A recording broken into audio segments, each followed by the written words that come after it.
Welcome. आज हम बात करेंगे द ग्रीक सिटी स्टेट की कि ग्रीक सिटी स्टेट क्या थी।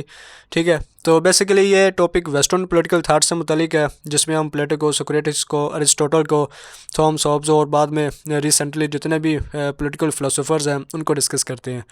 तो वेस्टर्न पॉलिटिकल थाट की इब्तदा बेसिकली ग्रीक सिटी स्टेट से होती है, या दूसरे लफ्ज़ों में ग्रीस से होती है, जिसमें दो बुनियादी शहर जिसमें एथेंस और स्पार्टा आता है। ठीक है, उसको हम डिस्कस करते हैं।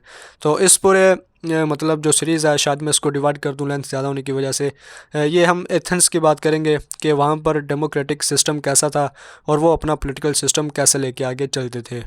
इसके अलावा ग्रीक को मतलब सबसे पहली सिविलाइजेशन भी बोला जाता है कि हम अक्सर सुनते हैं कि आप कोई भी इंग्लिश का वर्ड ले लें या कोई भी फ्रेंच का वर्ड ले लें तो उसकी इब्तदा आपको ग्रीक से ही मिलेगी कि ग्रीक वर्ड में इसको ये कहते थे और उसके बाद ये ऐसे ऐसे निकल के इस तरह से बन गया। तो सबसे पहली सिविलाइजेशन भी ग्रीक को ही माना जाता है। तो बहुत बड़ी सिविलाइजेशन भी थी, पॉलिटिकल थाट भी तकरीबन यहीं से शुरू हुआ, ख़ास तौर पर जो वेस्टर्न पॉलिटिकल थाट था, जिसमें बाद में जो प्लेटो, सोक्रेटिस और अरिस्टोटल आए। ठीक है, उन्होंने अपने थाट्स पेश किए। और इसके अलावा ये वही दौर है जिसकी बेसिकली जो भी मैं आगे आपको फर्दर बताऊंगा इसके बारे में, वो प्लेटो, सोक्रेटिस और अरिस्टोटल, ये वही दौर था जिसमें ये तीनों फ़िलोसोफर रहे थे। तो चूँकि मैं इस वीडियो के बाद उनके बारे में बनाऊंगा, तो अगर आप इसके बारे में जानते होंगे तो आप उनको ज़्यादा बेहतर तरीके से समझ सकेंगे कि इन तीनों बेसिक फ़िलासफ़र्स का पॉलिटिकल थाट क्या था। तो इस वीडियो में या लेंथ ज़्यादा होने की वजह से अगर मैं इसे डिवाइड करूँगा तो इन वीडियोस में मैं आपको बताऊँगा कि कॉलोनाइजेशन एंड पॉलिटिकल सिस्टम, ठीक है, जो एथेंस था ग्रीक सिटी स्टेट में। बेसिकली आप ये मैप देख लीजिए, इसमें ये वाला जो एरिया है ग्रीक का, ठीक है, इसकी हम बात कर रहे हैं। ये आप तुर्की देख सकते हैं, ब्लैक सी है, इटली है, तो यहाँ पर ग्रीक है। और ये आप एथेंस देख सकते हैं और इसके साथ से तकरीबन यहाँ पर स्पार्टा आता है।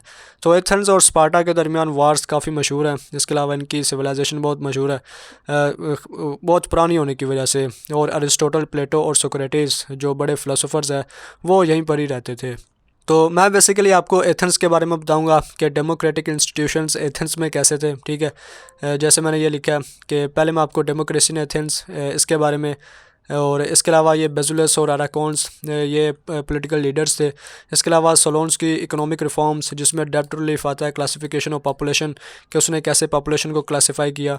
इसके अलावा क्लेइस्थेनेस वो इसके बाद आया, वो उसने ट्राइबल सिस्टम को रिफॉर्म किया। इसके अलावा political institutions of Athenian democracy, जिसमें एक्लेसिया आता है, बाउल आता है, डिकस्टेरिया आता है। ठीक है, ये क्या थे, कैसे काम करते थे, ये हम डिटेल से देखेंगे। इसके अलावा sociological basis of Athenian democracy, ठीक है, जिसमें एच आरंट और मार्क्सिस्ट व्यूज़ आते हैं कि एक तो हम ये पढ़ते हैं कि इन इंस्टीट्यूशंस की वजह से और इन रिफॉर्म्स की वजह से डेमोक्रेसी आई, और एक व्यू ये है कि स्लेवरी बेस बनी एथेनियन डेमोक्रेसी का।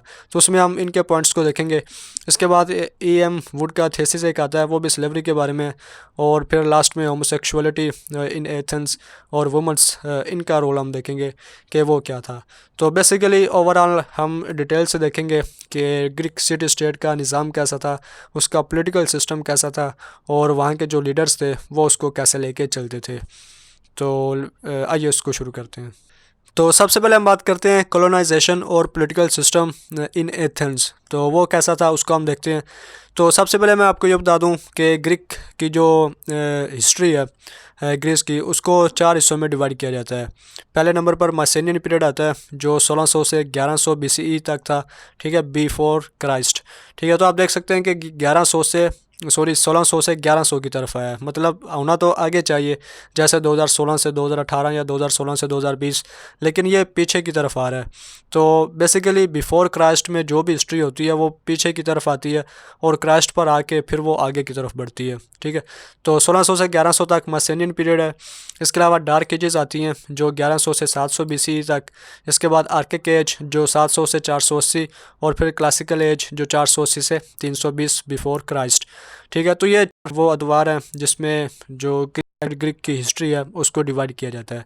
तो हम अपनी सीरीज़ में जो बात करेंगे वो 800 से 700 बीसीई, मतलब डार्क एजेस जहाँ पर ख़त्म होती हैं और आर्किक एजेस जहाँ पर शुरू होती हैं, इसकी हम बात करेंगे।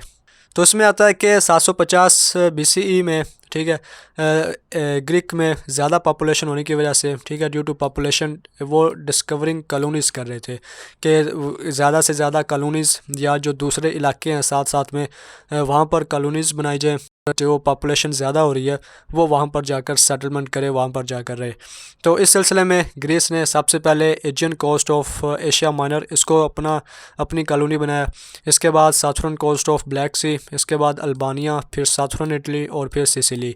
इसमें आप ये मैप से देखिए कि चूँकि यहाँ हम एथेंस की बात कर रहे हैं और ओवरऑल हम पूरे ग्रीस की बात कर रहे हैं, ठीक है, तो इनके साथ साथ में बाउंड्रीज़ पर जो भी इलाके थे, मतलब ये ब्लैक सी है, ठीक है, तो ये वाला इलाका, इसके अलावा ये बाउंड्री, इसके अलावा ये साथरन इटली, ठीक है, तो ये वाले जो इलाके थे ये सारे के सारे इन्होंने कॉलोनाइज़ करना शुरू कर दिए। इसके अलावा ये जो सात सात इलाके थे ये तो फिर ये थे उन्होंने, ठीक है। तो इस तरह ये कॉलोनाइजेशन का प्रोसेस शुरू हुआ और जो भी नई कॉलोनी बनती थी, जो एथेंस बनाता या स्पार्टा बनाता या ग्रीस के अंदर होती थी, वो बेसिकली आज का जो शहर है, ठीक है, उनसे भी बहुत छोटी होती थी, क्योंकि पॉपुलेशन ही बहुत कम होती थी और वो साथ साथ वो डिस्कवर करते रहते। इसके अलावा ग्रीक की जो कॉलोनीज़ थी, ठीक है, वो मतलब आजकल के अगर दौर में हम कॉलोनीज़ को देखें, जिस तरह बरतानिया ने इंडिया को अपनी कॉलोनी बनाया, तो बेसिकली वो यहाँ पर आकर ख़ुद हुक्मरानी करते थे, अपना राज कायम करते और इसके अलावा कमर्शियल लिंक ट्रेड के ज़रिए और दूसरे वो कायम करते। लेकिन तब के दौर में ऐसा नहीं था। तब ग्रीक जो भी कॉलोनी बनाता वहाँ पर सिर्फ वो अपना कमर्शियल और रिलीजियस लिंक रखता, इसके अलावा और कोई भी नहीं। मतलब वो अपना सियासी निज़ाम खुद चलाते, अपना पॉलिटिकल सिस्टम उनका अपना होता, जो भी नई कॉलोनी होती उनके साथ ग्रीक का बेसिकली सिर्फ कमर्शियल लिंक, ठीक है, ट्रेड करते और मजहबी ताल्लुक ये होता था। इसके अलावा वो इंडिपेंडेंट होती। इसके अलावा बाय क्लासिकल इरा, ठीक है, क्लासिकल इरा कौन सा, ये 480 से 320 वाला। यहाँ तक आकर ग्रीक में या ग्रीक ने तकरीबन 1500 सिटी स्टेट्स बनाई, या वो जो पूरा इलाका था उसमें टोटल 1500 सिटी स्टेट्स थी, ठीक है, जिनको रूल कौन करता था, बेजुलस। अब यहाँ से शुरू हो जाता है कि ग्रीक सिटी स्टेट का पॉलिटिकल सिस्टम कैसा था और उनको कौन रन करता या किस तरह से। तो वहाँ पर जो सिटी स्टेट्स थी, चाहे वो कॉलोनाइज थी या जो पेरेंट सिटी स्टेट्स थी, तो उनका एक किंग होता था जिसे बेजुलस बोलते थे, ठीक है। लेकिन बाद में क्या हुआ, बाय 700 BCE ये जो बेजुलस था इसे रिप्लेस कर दिया गया ग्रुप ऑफ 3 मैन, ठीक है। तो ये बात याद रखने वाली है, 3 मैन ऑफ अराकोन्स, ठीक है। तो पहले सिर्फ एक ही किंग था ग्रीक सिटी स्टेट्स का या उनकी जो कॉलोनीज थी, तो एक सिटी स्टेट का एक किंग बेजुलस, लेकिन 700 BCE तक उसे रिप्लेस कर दिया 3 मैन, मतलब 3 अराकोन से। तो अब एक ग्रीक सिटी स्टेट को 3 अराकोन वो रन करेंगे। अब ये 3 अराकोन कौन थे इसके बारे में आपको बताता हूँ। तो इसमें सबसे पहले नंबर पर आता है अराकोन एपोनिमस, ठीक है, एज अ चीफ मजिस्ट्रेट। तो बेसिकली सबसे ज़्यादा पॉलिटिकल अथॉरिटी इसी अराकोन के पास होती थी, ठीक है। पीछे हमने देखा कि टोटल 3 थे, तो तीनों में पहले अराकोन एपोनिमस जिसे चीफ मजिस्ट्रेट बोलते, इसके बाद archon polemarch head of the arm forces, ठीक है, आप इसे चीफ ऑफ आर्मी स्टाफ कह सकते हैं आज की ज़ुबान में। इसके अलावा अराकोन बेजुलस, ठीक है, परफॉर्म्ड रिलीजियस ड्यूटीज़, ठीक है, जिस तरह ईसाईयत में पोप होता है। तो ये 3 अराकोन होते थे, ठीक है, जो ग्रीक सिटी स्टेट की कोई कॉलोनी या कोई भी वहाँ पर सिटी स्टेट जो थी, ठीक है, बेसिकली ग्रीक में, तो उसका इस तरह से निज़ाम चलता है कि 3 अराकोन थे जिसमें एक चीफ मजिस्ट्रेट, फिर हेड ऑफ आर्म फोर्सेस और एक रिलीजियस ड्यूटीज़। तो ये 3 उसका निज़ाम लेके चलते। इसके अलावा इनके बारे में अहम बात ये थी कि ये from the rank of nobility, ठीक है, जो नोबिलिटी थी, नोबिलिटी का आपको पता है कि अपर जो होती है वहाँ से थे। इसके अलावा पहले ये रूल था कि एक दफ़ा अगर ये सिलेक्ट हो जाते तो ये 10 साल तक सर्व करेंगे, मतलब एक बंदा 10 साल तक सर्व करेगा। लेकिन 683 BCE मतलब बिफोर क्राइस्ट तक ये 1 साल तक हो गया, ठीक है। तो पहले 10 साल थे, लेकिन 683 तक 1 साल इनकी मुद्दत हुई कि एक बंदा एक साल तक ही इसको रन कर सकता है। इसके अलावा पहले ये 3 थे, जिस तरह पीछे हम बात कर चुके हैं। तो ऐसा ऐसा ग्रेजुअली ये इंक्रीज़ बाय 9, ठीक है, 3 से 9 हो गए। और इसके अलावा मतलब चाहे पहले जिस तरह मैंने आपको बताया कि पहले 10 साल तक इसने सर्व करना था, लेकिन बाद में 1 साल हो गया। इसके अलावा पहले 3 थे, बाद में 9 हो गए। तो एक दफ़ा इन्होंने अपनी टर्म जब मुकम्मल कर ली या कर लेनी थी, मसलन चाहे उसने 10 साल पूरे किए, चाहे उसने 1 साल पूरा किया, तो उसके बाद वही archon became the member of council of Areopagus. ठीक है, तो फ़र्ज़ करें अराकॉन एपोनिमस है एज अ चीफ मजिस्ट्रेट, इसने अपनी टर्म मुकम्मल कर ली है, तो अपनी टर्म मुकम्मल करने के बाद ये काउंसिल ऑफ एरोपेगस का मेंबर बन जाएगा।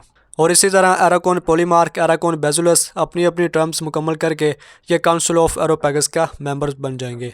अब ये काउंसिल ऑफ एरोपेगस क्या थी? ये बेसिकली आप कह लें कि इनके ऊपर की एक और काउंसिल थी। ठीक है, मसलन एक तो वो इदारा था जिससे ये 3 अराकॉन बिलोंग करते थे और ये अपनी अपनी सफ़ेयर में निज़ाम चला रहे थे कि ये एज अ चीफ मजिस्ट्रेट काम कर रहा है, ये आर्म फोर्सेस काम कर रहा है, ये अपनी रिलीजियस ड्यूटीज़ अदा कर रहा है। तो अपना अपना काम मुकम्मल करने के बाद अपनी अपनी सफ़ेयर में जब ये इस काउंसिल में आएंगे तो यहाँ पर एक ओवरऑल पूरी जो सिटी स्टेट है उसकी जो गवर्नमेंट है उसका निज़ाम चलता। यहाँ पर सारे बराबर होते हैं, इनकी वोटिंग, यहाँ पर चीफ मजिस्ट्रेट आर्म फोर्सेस में इंटरफेयर नहीं करेगा, ये वाला रिलीजियस में इंटरफेयर नहीं करेगा, लेकिन यहाँ पर आकर ये इक्वल फुटिंग पर होंगे, बराबर के होंगे और मिल के जो सिटी स्टेट है उसकी गवर्नमेंट, उसकी आइन साजी वो इसको रन करेंगे।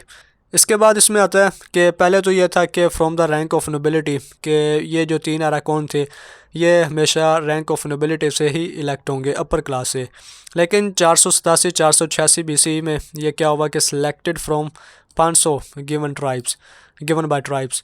अब ये ट्राइब्स कौन थे? ठीक है, और 500 तो आपको समझ आ गया कि ट्राइब्स 500 नेम्स नॉमिनेट करेंगे और उनमें से ये 3 अराकॉन सेलेक्ट होंगे। अब वो जो 500 नेम्स ट्राइब्स नॉमिनेट करेंगे वो कोई भी हो सकते हैं, अपर क्लास से भी हो सकते हैं, लोअर क्लास से भी हो। तो यहाँ पर बेसिकली समझने वाला पॉइंट ये है कि ये ट्राइब्स क्या हैं। ठीक है, तो ये बेसिकली जिस तरह मैंने आपको इंट्रोडक्शन में बताया था कि सलोन्स की क्लेइस्थेंस की रिफॉर्म्स, ट्राइबल सिस्टम, ये इसने रिफॉर्म किया था। तो ये मैं आपको इन डिटेल आगे बताऊंगा कि ये ट्राइबल सिस्टम क्या था और ये 500 नाम्स कैसे देते और फिर वहाँ से अराकॉन इलेक्ट होते। तो ये मैं आपको आगे डिटेल से बताता हूँ। इसके अलावा ये ग्रेजुअली लॉस्ट देयर पावर्स। ठीक है, एरोपेगस became religious body. Aahista Aahista क्या हुआ कि अराकॉन ने अपनी पावर लूज़ करना शुरू कर दी और ये जो काउंसिल थी जिसने पूरी सिटी स्टेट का निज़ाम चलाना था, ठीक है, इसने आहिस्ता आहिस्ता अपनी पावर लूज़ करना शुरू कर दी। ठीक है, और इस तरह ये जो अराकॉन्स थे इन्होंने अपनी अहमियत खो दी, ख़त्म होगी इनकी जो पावर थी। इसके अलावा ये कहा जाता है कि ये जो ग्रीक सिटी स्टेट था इसमें एरिस्टोक्रेसी थी, एरिस्टोक्रेटिक फॉर्म ऑफ गवर्नमेंट थी। ठीक है, एरिस्टोक्रेसी किसे कहते हैं कि मसलन एरिस्टोक्रेसी और ओलिगार्की ये तकरीबन एक ही जैसे होते हैं कि एरिस्टोक्रेसी में जो अपर क्लास होती है वो हमेशा रूल करती है और अपर क्लास या अमीर तबका जो होता है वो हमेशा कम होता है। ठीक है, तो सिर्फ 9 अराकॉन, पहले 3 थे बाद में 9 हो गए, तो यही पूरे के पूरे सिटी स्टेट का निज़ाम चला रहे हैं। और इसमें ओलिगार्की थी कि रूल्ड बाय फ्यू, ठीक है, चंद लोगों के हाथ में, फिर वही बात आ जाती है। तो ये था अरिस्टोक्रेटिक और ओलिगारिक फॉर्म ऑफ गवर्नमेंट। ठीक है, तो ये था एक इनिशियल इंट्रोडक्शन के ग्रीक सिटी स्टेट का निज़ाम कैसे चलता। ठीक है, तो यहाँ पर अहम चीज़ क्या है कि पहले बेजुलस था, उसके बाद 3 अराकॉन थे, 3 अराकॉन के फंक्शंस क्या थे, उसके बाद वो किस काउंसिल का पार्ट बनते और वो काउंसिल क्या थी। ठीक है, और उसके बाद किस तरह उनकी पावर ग्रेजुअली डिक्रीज़ होना शुरू हुई। तो इसको आगे हम देखते हैं। इसके बाद हम बात करते हैं डेमोक्रेसी इन एथेंस। तो इसको शुरू करने से पहले मैं आपको ये बता दूं कि हम एथेंस की क्यों बात कर रहे हैं। ठीक है, इसमें स्पार्टा भी था, या ग्रीक में सिर्फ एथेंस स्पार्टा ही नहीं थे, बाकी और भी बहुत सारे, जैसे मैंने आपको पीछे बताया कि 1500 ग्रीक सिटी स्टेट्स थे। तो हम एथेंस को क्यों बार बार डिस्कस कर रहे हैं। ठीक है, तो इसकी एक अहम बात यह थी कि एथेन की जो पॉपुलेशन थी वो 50,000 थी। ठीक है, इसके अलावा इसका जो टेरिटरी थी वो 2650 स्क्वायर किलोमीटर थी। ठीक है, अब ये मैंने आपको क्यों बताया, क्योंकि एथेन के बाद दूसरे नंबर पर सबसे बड़ी जो ग्रीक सिटी स्टेट थी वो स्पार्टा थी, जिसकी पॉपुलेशन 10,000 थी। ठीक है, तो आप देख सकते हैं कि एक तरफ 50,000 है और फिर दूसरे नंबर पर जो आती है वो 10,000 पॉपुलेशन है, तो ये एक काफ़ी बड़ा गैप है। इसके अलावा सबसे अहम बात कि 1500 ग्रीक सिटी स्टेट्स जो थी उनमें जो मतलब जितनी भी ग्रीक सिटी स्टेट्स थी उनकी जो एवरेज टेरिटरी थी वो 50 से 100 स्क्वायर किलोमीटर थी एवरेज।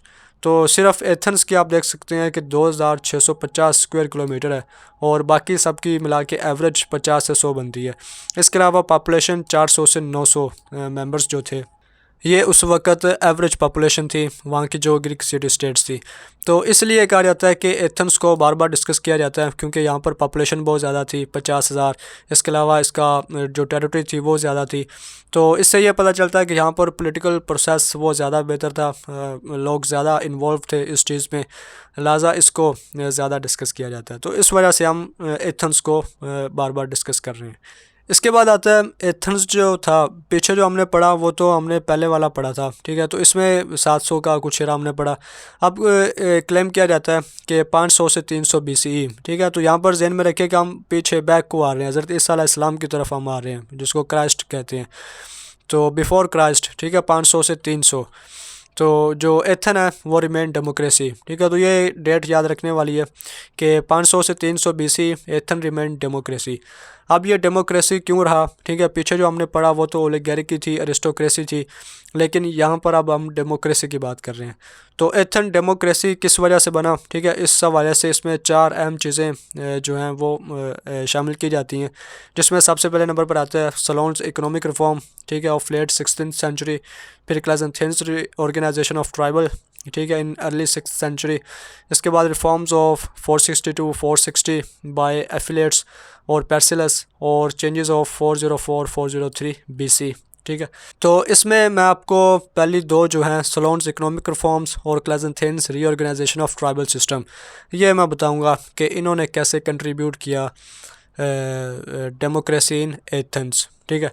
तो अब हम इसको डिटेल से देखते हैं कि सलोन्स की इकोनॉमिक रिफॉर्म क्या थी और क्लेइस्थेंस की रीऑर्गेनाइजेशन ऑफ ट्राइबल सिस्टम ये क्या था। तो सबसे पहले हम देखते हैं सलोन्स की इकोनॉमिक रिफॉर्म्स क्या थी, जिसमें डेब्ट रिलीफ आता है, कर्जे माफ़ किए, और क्लासिफिकेशन ऑफ पॉपुलेशन, इसने पॉपुलेशन को क्लासिफाई किया। तो डेमोक्रेसी में जो कंट्रीब्यूट किया सलोन्स की रिफॉर्म ने वो डेब्ट रिलीफ था, ये वाला पहला हिस्सा, दूसरा नहीं था। तो ये क्या था कि सलोन जो था वो बिकेम आर्कॉन एपोनिमस, ठीक है। अब ये क्या था, पीछे मैं आपको बता चुका हूँ, ये चीफ मजिस्ट्रेट को बोलते थे, आर्कॉन एपोनिमस, ठीक है। तो ये 594 बिफोर क्राइस्ट BC में आर्कॉन एपोनिमस बना, और इसके बाद ये इकोनॉमिक रिफॉर्म्स लेके आया, ठीक है। Bring economic reforms, poor farmers जिनको हेक्टिमोरी भी बोला जाता है, सेल देयर फैमिलीज। अब इस पॉइंट का क्या मतलब है कि एथेंस के अंदर जो पुअर फार्मर्स थे, बेसिकली वो बहुत ज़्यादा पुअर थे, और वहाँ पर जो लैंडलॉर्ड्स थे, बड़े जो ज़मींदार आप कह लें आज की ज़ुबान में, वो इनको ज़मीनें देखते थे काश्तकारी के लिए। तो बेसिकली स्टोरी क्या बताई जाती है कि ये जो पुअर फार्मर्स थे ये अनएबल थे प्रोड्यूस करने के, या जो प्रोड्यूस करते थे वो ज़रूरत के मुताबिक नहीं करते थे। तो इसके बदले में क्या होता कि जब ये मतलूबा मकदार को पूरा ना करते या प्रोड्यूस ना करते जो इनके मालिकान ने कही होती, तो उसके बदले में इनको अपनी फैमिलीज सेल करना पड़ती, ठीक है। मसलन आप किसी के स्लेव हैं या आपने किसी की ज़मीन ली है, ठीक है, तो जारी बात है आपने उसको पैसे उसके देने होते हैं।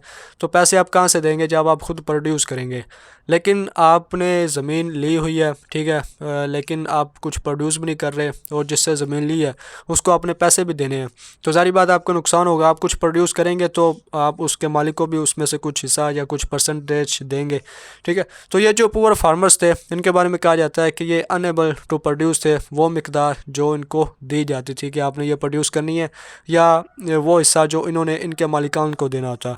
तो जब ये पूरा करने के काबिल ना थे तो क्या होता कि ये अपनी फैमिलीज़ को सेल करते, बेचते थे एज आ स्लेव। तो जिनकी ज़मीन इन्होंने ली होती थी, ठीक है, चूँकि उनको पैसे नहीं दे सकते थे इसलिए उनको अपनी फैमिलीज़ ये सेल कर देते एज अ स्लेव, और वो फिर परमानेंट उनके ग़ुलाम बन के रहते, और इनकी हालत पीछे से फिर वैसी की वैसी। तो फिर बाज़ औक़ात क्या होता कि ये अपनी ज़रूरियात को पूरा करने के लिए कर्ज़े लेते हैं, ठीक है, डेब्ट लेते हैं। तो आप जानते हैं कि कर्ज़ा तो एक ऐसी लानत है कि जो कभी इंसान से हटता नहीं, ख़ास तौर पर तब जब कोई ज़ालिम हो, ठीक है, आपने किसी ऐसे शख्स से लिया हो कि जो इसी ताड़ में हो कि कोई मुझसे कर्ज़ा ले और फिर मैं उसको अपने जाल में फंसाऊँ। तो ये जो पुअर फार्मर्स थे इनको, इनके जो मालिकान थे वो ऐसे ही थे, उन्होंने इनको कर्ज़े दिए और बाद में इनसे वापस ना किए गए, और फिर वही हुआ कि इन्होंने अपनी फैमिलीज़ को बेचा, या इस तरह के मतलब वहाँ पर हालात चल रहे थे। आप एक कंसेप्ट अपने ज़हन में बना लीजिए कि आप समझ गए होंगे कि मैं क्या कहना चाह रहा हूँ। तो फिर क्या हुआ कि जब सलोन आया तो उसने इन सब के कर्ज़े माफ़ कर दिए, ठीक है। तो इससे क्या हुआ कि एक प्रोस्पेरिटी आई, एक आम खुशहाली आई कि जब चीफ मजिस्ट्रेट ने सबके कर्ज़े माफ़ कर दिए। इसके अलावा गिव बैक देयर लैंड, जो जो ज़मीन इन्होंने ली हुई थी, ठीक है। या एक और, ठीक है, पीछे एक कंसेप्ट आता है कि फ़र्ज़ करें आप बैंक में जाते हैं, आप उनसे कुछ पैसा उधार लेते हैं, ठीक है, डेप्ट लेते हैं, तो बाज़ औक़ात आपको अपने घर के कागज़ात वहाँ पर जमा करवाने होते हैं कि कल को अगर मैं कर्ज़ा वापस ना कर सकूँ तो बैंक इस बात का मजाज होता है कि वो आपके घर पर कब्ज़ा कर ले, ठीक है। तो ये बेसिकली वही सूरत हाल होती है कि जब आप किसी से ज़मीन लेते हैं, ठीक है, उर्दू में से ठेका कहते हैं कि ठेके पर लेते हैं, तो बाज़ औक़ात क्या होता है कि आपको गिरवी कोई चीज़ रखनी पड़ती है, ठीक है, इसे मोर्टेज भी कहा जाता है। तो ये अपने घर ये मोर्टेज पर रखते थे, गिरवी रखते थे, ठीक है। तो बाद में जब वो प्रोड्यूस ना करते, उनको वापस ना कर सकते, तो वो बाद में आके इनके घरों पर कब्ज़ा कर लेते। तो स्लोन ने आके इनके डेब्ट को माफ़ किया, इनके जो लैंड थी उनको वापस किया, ठीक है। इससे क्या हुआ कि एंडेड इनइक्वलिटी, ठीक है, जब उनको उनकी ज़मीनें मिल गई, कर्ज़े माफ़ हो गए, ठीक है। और इसके अलावा इसने उसे उनकी काश्तकारी में, ठीक है, जो पूरा फार्मर्स थे उनको ज़्यादा इमदाद भी दी। तो इससे एक जनरल प्रोस्पेरिटी आई, ठीक है, ख़ास तौर पर जब कर्ज़े माफ़ हुए और जो अमीर और गरीब के दरमियान फ़र्क था उसमें बहुत ज़्यादा तो नहीं लेकिन किसी हद तक कमी आ गई, ठीक है। तो ये जो इसकी रिफॉर्म्स थी, इसको कहा जाता है कि ये एक बेस बनी एथेनियन डेमोक्रेसी का, ठीक है। इसको हम आगे देखेंगे कि सोलोन ने जो पॉलिटिकल इंस्टीट्यूशंस दरियाफ्त करवाए, मुतारफ़ करवाए, ठीक है, तो वो बेसिकली फिर मुकम्मल तौर पर किस तरह एथेनियन डेमोक्रेसी का बायस बने। तो इसके अलावा एक तो इसकी डेप्ट रिलीफ आ जाता है, सोलोन ने आकर किया। इसके अलावा इसने क्या किया कि पॉपुलेशन को 4 क्लासों में डिवाइड किया, जिसमें पहले नंबर पर आता है पेंटाकोसियोमेनोई, ठीक है। तो ये काफ़ी डिफ़िकल्ट है प्रोनाउंस करना, पेंटाकोसियोमेनोई। तो ये वो लोग थे जो ऑब्टेन 500 ईयर्स ऑफ प्रोड्यूस, ठीक है। इनके पास जो लैंड होती थी मुकम्मल, तो वहाँ से ये तकरीबन 500 मैयर प्रोड्यूस करते थे या ऑब्टेन करते थे, हासिल करते थे। तो 1 Maihar is equal to 38 kg और 50 लीटर, ठीक है। तो यहाँ से आप अंदाज़ा लगा सकते हैं कि ये सबसे अपर क्लास थी, या पहले नंबर पर जो तबका था वो पेंटाकोसियोमेनोई था, जो अपनी लैंड से 500 मैयर्स 500 मैयर्स प्रोड्यूस करता। इसके बाद दूसरे नंबर पर आती है हिपीज़, ठीक है, जो 300 से 500 मैयर्स ये प्रोड्यूस करते थे, ठीक है। इसके अलावा जंग के दौरान ये घोड़े प्रोवाइड कर सकते थे। इसके अलावा सिविलरी मैन, ठीक है, जो घुड़सवार होते हैं वो प्रोवाइड कर सकते। इसके बाद आता है ज़ुगुतई, ठीक है, ये 200 से 300 मैयर्स अपनी लैंड से प्रोड्यूस करते। इसके अलावा जंग के दौरान ये ख़ुद इन्फेंट्री मैन, ठीक है, बन जाते। मसलन ये ख़ुद जाके वार लड़ते थे।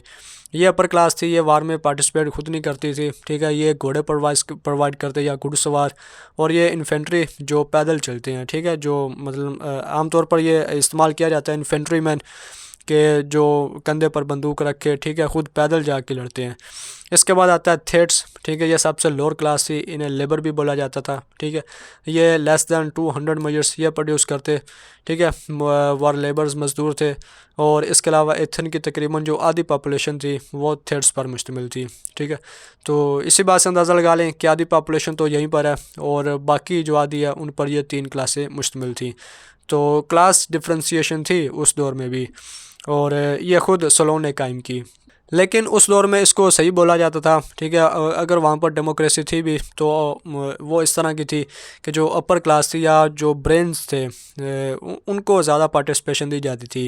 अभी मैं आपको आगे भी बताऊंगा कि वुमेन तो इसमें इंक्लूड ही नहीं थी, उनको तो मतलब माना नहीं जाता था कि ये इंसान भी हैं या नहीं, उनको काउंट नहीं किया जाता, ठीक है। जो एथेंस की, जैसे मैंने आपको पीछे पॉपुलेशन बताया कि 50,000 थी, तो इसमें एक भी ख़वातीन शामिल नहीं थी। टोटल एथेन की पॉपुलेशन तकरीबन 3 लाख थी, जिसमें से सिर्फ 50,000 सिटीज़न थे, ठीक है, वो सारे के सारे मेल्स थे।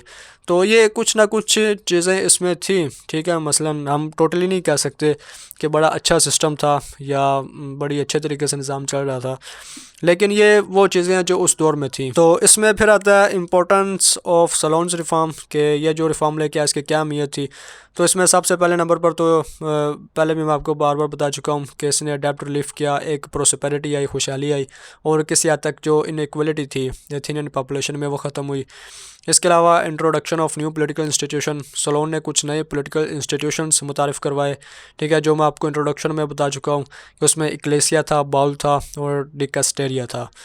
तो ये पॉलिटिकल इंस्टीट्यूशंस क्या थे, इसको मैं एक मे बी अगर इस वीडियो की लेंथ ज़्यादा हुई तो मैं अलग वीडियो बना के, ठीक है, इसी सीरीज़ में आपको बताऊंगा कि ये इंस्टीट्यूशंस क्या थे जो सबसे अहम है, कि एथेनियन डेमोक्रेसी के जो एथेनियन डेमोक्रेटिक इंस्टीट्यूशंस थे वो क्या थे।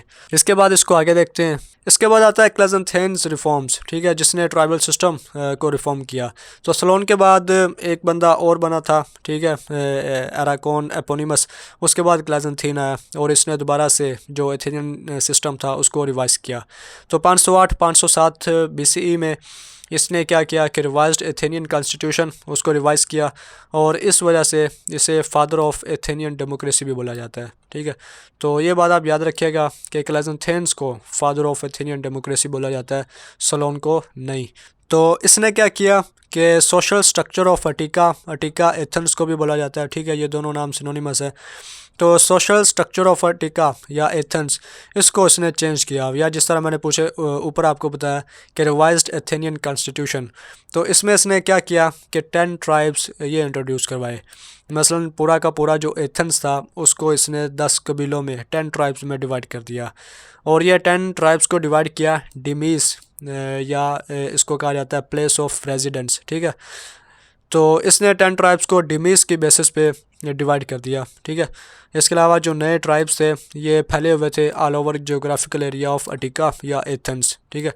तो इसकी बेसिक रिफॉर्म क्या थी कि इसने 10 ट्राइब्स पूरे एथेंस को 10 ट्राइब्स में डिवाइड किया, और 10 जो ट्राइब्स थे वो डेमिस की बेस पर थे। अब ये 10 ट्राइब्स क्या थे, ये सबसे अहम बात है, इसके लिए मैं आपको आगे बताता हूँ। तो बेसिकली ये मैंने अपनी आसानी के लिए बनाया था, उम्मीद है आप इसको मेरी हैंडराइटिंग को समझेंगे। तो क्लेइस्थेन ने पूरे अटिका को या एथेन को 10 ट्राइब्स में डिवाइड किया, और ये 10 ट्राइब्स बेस करते थे ऑन डेमिस क्या थी, प्लेस ऑफ रेजिडेंस। तो बेसिकली पूरा जो एथेन था, अटिका था, उसको उसने 139 डेमिस में डिवाइड किया। तो थे बेसिकली 10 ट्राइब, 10 कबीले थे, लेकिन ओवरऑल जो पूरा एथन था उसे 139 डेमिज में डिवाइड किया। जिस तरह हम देखते हैं कि पूरा एक पाकिस्तान है या पूरा एक इंडिया है, लेकिन इसके अंदर कॉन्स्टिट्यूंसीज होती हैं, जब इलेक्शंस होते हैं तो उसमें इलेक्शंस लड़े जाते हैं। तो इस तरह टोटल 139 डेमिज थी, लेकिन ओवरऑल 10 ट्राइब्स थे। अब ये जो 139 डेमिज थी ये किस तरह से थी, इसको क्लासिफाई किया गया एज अ कोस्ट एरिया या एज अ कोस्ट। जिस तरह मैंने आपको बताया कि डेमिज प्लेस ऑफ रेजिडेंस थी, तो वो लोग जो कोस्ट पर रहते थे, इसके अलावा वो लोग जो इनलैंड एरिया में रहते थे, और इसके अलावा वो लोग जो सिटी में रहते थे। कोस्ट आप जानते हैं कि जो समुंदर के साथ वाला इलाका होता है, इनलैंड वो जो किसी भी कंट्री के सेंटर वाला इलाका या जो कोस्ट से दूर होता है, और सिटी जो शहरी इलाका होता है, ठीक है। तो 139 डेमिज को उसने में डिवाइड किया, एक तरफ कोस्ट था, एक तरफ इनलैंड और एक तरफ सिटी था। इसके अलावा जो कोस्ट था, ठीक है, इसको उसने फर्दर 10 ग्रुप्स में डिवाइड किया। इन 10 ग्रुप्स को ट्रीटाइज भी बोला जाता है, ठीक है। और यही काम इसने इनलैंड एरिया के साथ किया कि इसको 10 ग्रुप्स में डिवाइड किया, ठीक है, जिन्हें ट्रीटाइज बोला जाता है। और इसी तरह ये जो सिटी वाला एरिया था इसको भी 10 ग्रुप्स में डिवाइड किया। इसके बाद इसने क्या किया कि 1 ग्रुप और ट्रीटाइज, ये जो कोस्ट वाले एरिया को या इनलैंड को या सिटी को 10 ग्रुप्स में डिवाइड किया, तो हर रीजन में से एक ग्रुप, ठीक है, 10 में से एक group, 1 group treatise from each reason, ठीक है, मतलब एक इसमें से, एक इसमें से, एक इसमें से, तो टोटल 3 बन गए, ठीक है, ये total 3 assign to the 1 tribe. तो ये जो टोटल 10 ट्राइब्स इसने बनाए थे, ठीक है, और इसकी वजह से इसने पूरे एथेंस को 139 डेमिज में डिवाइड किया, और फिर हर एरिया में से 10 ग्रुप्स बनाए, और हर रीजन में से एक ग्रुप लेके इसने टोटल 3 का ग्रुप बना के जो ट्राइब था इसको असाइन कर दिया कि इन 3 रीजन्स में से एक ग्रुप इसका निज़ाम जो है वो चलाएंगे। तो उम्मीद है कि ये एक थोड़ा कम्प्लेक्स स्ट्रक्चर है, आप इसको ज़रा डिटेल से देखिए या ध्यान से देखिए तो आपको समझ में आएगा। तो ये इसने इस तरह जो ट्राइबल सिस्टम था उसको रीऑर्गेनाइज़ किया। अब इसकी क्या अहमियत थी, इसको हम देखते हैं। इसकी सबसे पहली अहमियत तो ये थी कि जैसे मैंने पहले आपको बता चुका हूँ कि all over geographical area of Attica के पूरा का पूरा जो एथन था उस पर ये पूरे के पूरे ट्राइब्स फैले हुए थे, ठीक है। पहले मसलन ये होता है कि जहाँ पर जो सिटी वाला एरिया उस पर ज़्यादा फोकस होता, लेकिन जब इसने इसको 139 डेमिज में डिवाइड किया, जिसमें कोस्ट भी आ गया, इनलैंड भी आ गया, सिटी भी आ गया, ठीक है, तो इसका मतलब ये हुआ कि अब पूरी की पूरी जो पॉपुलेशन है वो इसमें सर्व होगी। तो सबसे ज़्यादा इंपॉर्टेंस इसकी ये थी कि ऑल पॉपुलेशन कैन पार्टिसिपेट, कि अब जो रूरल एरिया है या सिटी वाला एरिया, सारी की सारी पॉपुलेशन पॉलिटिकल सिस्टम में पार्टिसिपेट करेगी, इसके अलावा one group from each reason was important, ठीक है। ये क्या था, जिस तरह मैंने आपको ये बता चुका हूँ कि टोटल 10 ट्राइब्स थे, ठीक है। 139 डेमेज, फिर ये 3, और हर हिस्से को इसने फर्दर 10 ग्रुप्स में डिवाइड किया और हर रीजन में से एक एक ग्रुप लेके इस ट्राइब को असाइन कर दिया। मसलन सीधे लफ्ज़ों में कि जिस तरह अगर फ़र्ज़ कर ले मैं पाकिस्तान को 10 ट्राइब्स में डिवाइड करता हूँ। अब पाकिस्तान में 4 सूबे हैं, तो मैं क्या करता हूँ कि हर सूबे में से पंजाब से एक बंदा, सिंध से एक बंदा, बलूचिस्तान से एक बंदा और KPK से एक बंदा, ये 4 बंदों का एक ग्रुप बना के मैं एक कबीले को असाइन कर देता हूँ। तो इससे क्या होगा कि पूरे पाकिस्तान की रिप्रेजेंटेशन उस एक कबीले को होगी कि जिसमें मैंने टोटल 10 कबीलों में पाकिस्तान को डिवाइड किया। तो इस तरह हर रीजन में से एक ग्रुप लेके एक कबीले को असाइन कर देना, ये एथन में बहुत अहम था। इसके अलावा open the highest political institution to all citizens, ठीक है। ये कौन से थे, ये जो सोलोन ने इंट्रोड्यूस करवाए थे, मैंने आपको एंड पे बताया कि introduction of new political institution, जिसमें इक्लेसिया, बाउल और डिकास्टेरिया था, ठीक है, जो मैं आपको आगे बताऊंगा आगे वाली वीडियोस में। तो यहाँ पर इनकी रिप्रेजेंटेशन को क्लेइस्थेंस ने सबसे ज़्यादा अहम बनाया, ठीक है। तो ये था बेसिकली सोलोन्स की इकोनॉमिक रिफॉर्म्स या डेब्ट रिलीफ फॉर क्लेइस्थेंस की रिफॉर्म, जिसमें उसका ट्राइबल सिस्टम आता है, ठीक है। आगे वाली वीडियोस में मैं आपको political institutions of Athenian democracy बताऊंगा डिटेल से, कि जिसमें क्लेसिया आता है, बाउल आता है, डिकास्टेरिया आता है, कि इन इंस्टीट्यूशंस के ज़रिए किस तरह एथेन में जो डेमोक्रेसी थी उसको सही तरीके से रन किया जाता। तो इस वाले हिस्से में इतना ही, ठीक है। वीडियो की लेंथ ज़्यादा होने की वजह से मैं इसको यहीं पे स्टॉप कर रहा हूँ, ठीक है। तो इसको हम आगे अगली वीडियो में कंटिन्यू करते हैं।